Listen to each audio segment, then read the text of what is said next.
Ésaïe, chapitre 38.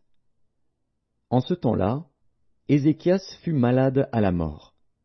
Le prophète Ésaïe, fils d'Amoz, vint auprès de lui et lui dit, « Ainsi parle l'Éternel, donne tes ordres à ta maison, car tu vas mourir, et tu ne vivras plus. » Ézéchias tourna son visage contre le mur et fit cette prière à l'Éternel. « Ô Éternel, souviens-toi que j'ai marché devant ta face avec fidélité et intégrité de cœur, et que j'ai fait ce qui est bien à tes yeux. » Et Ézéchias répandit d'abondantes larmes. Puis la parole de l'Éternel fut adressée à Ésaïe, en ces mots, « Va, et dis à Ézéchias, ainsi parle l'Éternel, le Dieu de David, ton père. J'ai entendu ta prière, j'ai vu tes larmes. Voici, j'ajouterai à tes jours 15 années. Je te délivrerai, toi et cette ville, de la main du roi d'Assyrie. Je protégerai cette ville. Et voici, de la part de l'Éternel, le signe auquel tu connaîtras que l'Éternel accomplira la parole qu'il a prononcée. Je ferai reculer de 10 degrés en arrière, avec le soleil, l'ombre des degrés qui est descendue sur les degrés d'Akaz. Et le soleil recula de 10 degrés sur les degrés où il était descendu.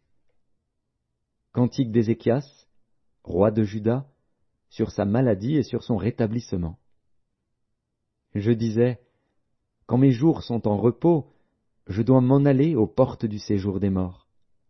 Je suis privé du reste de mes années. Je disais, je ne verrai plus l'Éternel sur la terre des vivants. Je ne verrai plus aucun homme parmi les habitants du monde. Ma demeure est enlevée et transportée loin de moi, comme une tente de berger. Je sens le fil de ma vie coupé comme par un tisserand qui me retrancherait de sa trame. Du jour à la nuit, tu m'auras achevé. Je me suis contenu jusqu'au matin. Comme un lion, il brisait tous mes os. Du jour à la nuit, tu m'auras achevé. Je poussais des cris comme une hirondelle en voltigeant.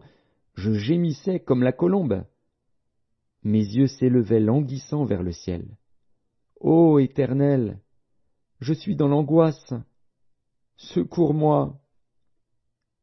Que dirais-je?